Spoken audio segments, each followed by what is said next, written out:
فی النار وواحدۃ فی الجنہ وہی الجماعہ۔ سرکار نے فرمایا 72 جہنم میں ہوں گے اور ایک جنت میں ہوگا، اس کا نام کیا ہوگا؟ وہی الجماعہ، وہ جماعت ہے۔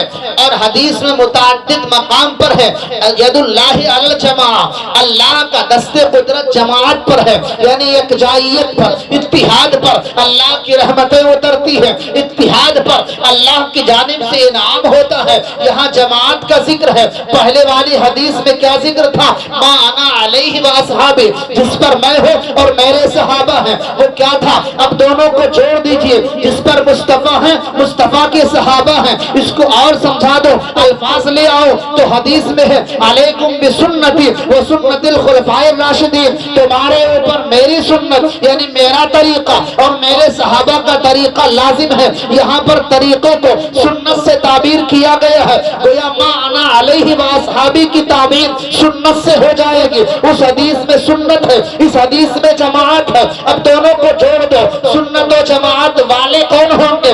اہل لگا دو تو والا ہو جائے گا۔ اب اہل سنت و جماعت دونوں حدیث سے نکل آیا، پتہ چلا مصطفیٰ نے جس فرقے کو جنتی ہونے کی بشارت دی تھی وہ کوئی اور نہیں ہے، مذہب اہل سنت و جماعت۔ سبحان اللہ، سبحان اللہ، سبحان اللہ۔ ایک حدیث میں سنت، دوسری حدیث میں جماعت کا ذکر ہے، دونوں کو جوڑ دو تو پتہ چلا جنتی فرقہ اہل سنت و جماعت ہیں۔ اہل سنت و جماعت سے جو کٹ جائے گا، عقیدے میں الگ ہو جائے گا، وہ جہنم میں جائے گا۔ نمازی کتنا بڑا ہو، وہ روزے دار کتنا بڑا ہو، عبادت گزار کتنا بڑا ہو، دیکھو عبادتیں معیار نہیں ہے، یہ ریاستیں معیار نہیں ہے، بچنے کا معیار، جنت میں جانے کا معیار یہ نہیں ہے۔ اگر یہی معیار ہوتا تو ابلیس بڑا عبادت گزار تھا، بڑے سجدے والا تھا، مگر مردود ہو گیا۔ معیار اللہ نے بتایا ہے، ایمان والوں تقوی اختیار کرو، نماز پڑھو، روزے رکھو، زکات دو، عمل صالح کرو، مگر اس کو بچانا ہے تو اللہ والے کے دامن سے لگ جاؤ، تمہارا ایمان بھی محفوظ رہے گا، تمہارا تقوی بھی محفوظ رہے گا اور جنت کی گارنٹی۔ سبحان اللہ، سبحان اللہ، سبحان اللہ۔ اب نام کا تو پتہ چل گیا یہاں سے، وہ نام کیا ہے؟ اہل سنت و جماعت۔ مگر اسی سے فیصلہ نہیں ہو، آپ کو فیصلہ کرنے کے لیے ایک اور حدیث میں سنا، سمجھیے گا۔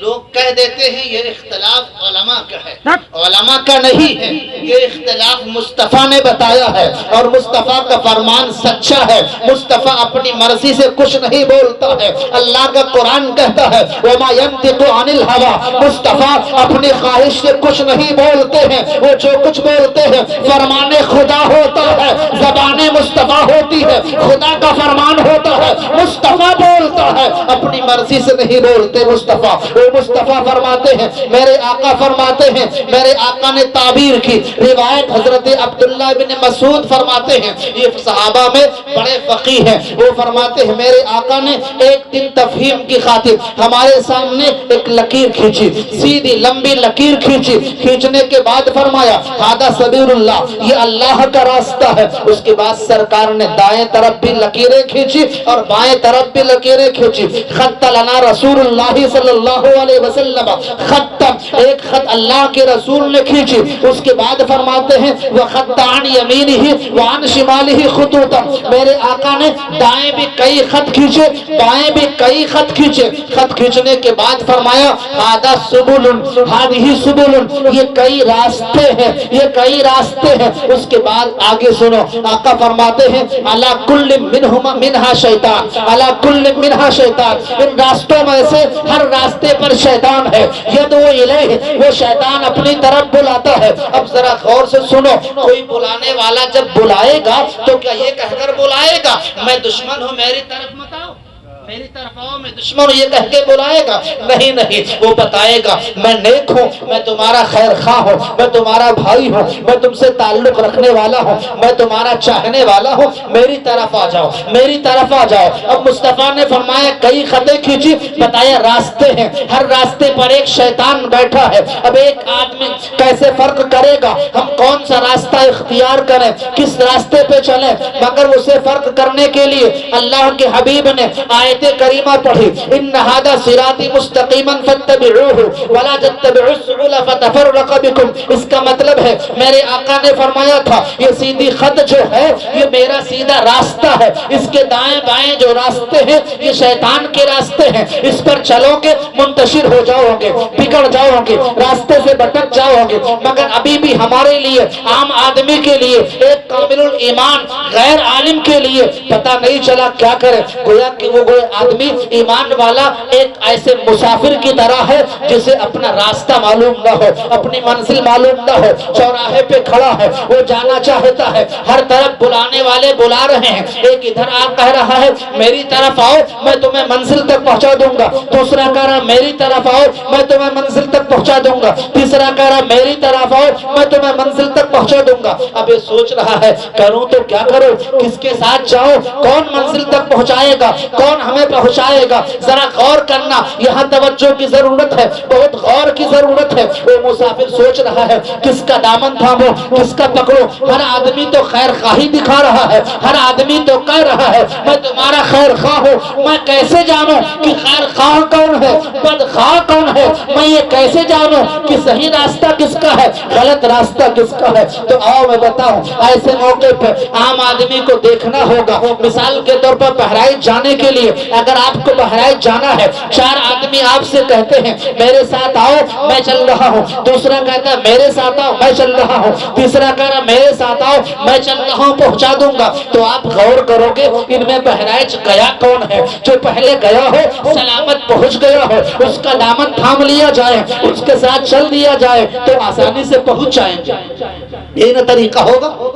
اب اس کے ساتھ آپ جاؤ گے بلا تشبیہ و تمثیل۔ اب یہاں غور کرنا ہے، ایک مومن کامل ایسے جگہ پہ کھڑا ہے، ہر طرف سے بلانے والے بلا رہے ہیں، کہہ رہے میرا راستہ صحیح ہے، میرا دین صحیح ہے، میرے ساتھ آ جاؤ میں منزل تک پہنچا دوں گا۔ تو ایسے موقع پہ ہمیں غور کرنا ہے کہ ہم اس کے ساتھ جائیں جو راستے پہ چلا ہو اور بہت چل کر کے پہنچ گیا ہو، اللہ والا ہو گیا ہو، تو یقینی طور پر اب میں کہہ سکتا ہوں اگر یہ پہچان لوگے تو انشاءاللہ کبھی نہ پھٹکو گے، نہ کبھی شیطان بہکا سکے گا۔ اب جب غور کرو گے تو غازی پاک کا آستانہ پکار کر کہے گا اے لوگوں ادھر دیکھو، یہ غازی پاک اللہ کے راستے پہ چلے ہیں، چل کر پہنچ گئے ہیں۔ یہ غریب نواز کا آستانہ بولے گا اے لوگوں غریب نواز اللہ کے راستے پہ چلے ہیں، چل کر پہنچ گئے ہیں، ان کا دامن تھام لو۔ اے لوگوں سرکار قادریت باب سرکار غوثی اعظم رضی اللہ تعالی عنہ اللہ کے راستے پہ چلے ہیں، چل کر پہنچ گئے اور پہنچنے کی خبر بھی آ گئی ہے، اس لیے ہم ان کے ساتھ چل دیں گے تو انشاءاللہ پہنچ جائیں گے۔ اسی لیے اللہ فرماتا ہے کونوا مع الصادقین، بھٹکنے کی ضرورت نہیں ہے۔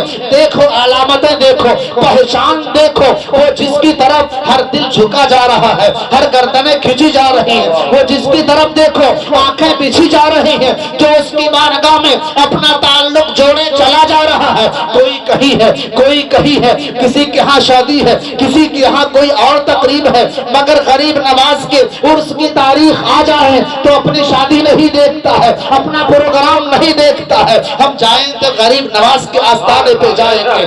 اگر اس کے گھر کوئی بڑا سے بڑا پروگرام ہے، عظیم مہمان آنے والا ہے، کوئی بزرگ آنے والا ہے، مگر غازی پاک کی رجبی آ گئی تو کہتا ہے میں غازی پاک کے آستانے پہ جاؤں گا، چاہے جو بھی ہو جائے، اگر سواری نہیں ملے گی تو پیدل جاؤں گا۔ کیوں جا رہا ہے؟ اس لیے دل یہ کہتا ہے غازی پاک راستے پہ چلے تھے، پہنچ گئے، اللہ والے ہو گئے، تو جو اللہ والے ہو گئے ان کے ساتھ اپنا تعلق جوڑ لو، ایمان کی حفاظت۔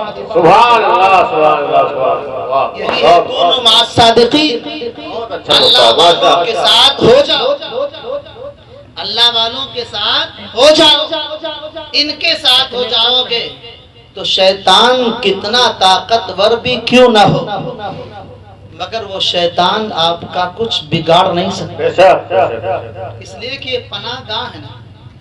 مگر اس یہاں یہ کہنے پہ تھوڑا دکھ ہوتا ہے کہ ہم اللہ والوں سے اپنا تعلق تو رکھتے ہیں مگر ہمارے معاشرے میں خاص طور سے سچا پکا سنی مسلمان جو صحیح معنوں میں مسلمان ہیں، یہ نوجوان لاؤبالی بہت ہوتے ہیں، ان کے پاس کام نہیں۔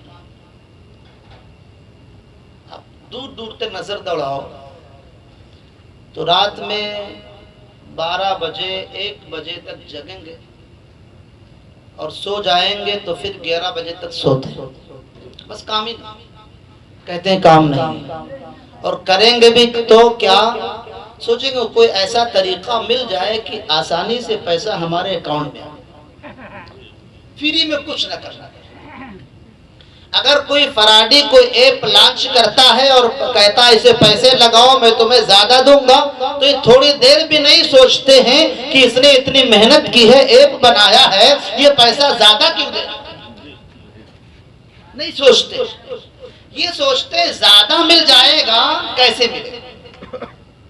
چند دنوں پہلے آپ نے دیکھا جگہ جگہ ہوا ایپ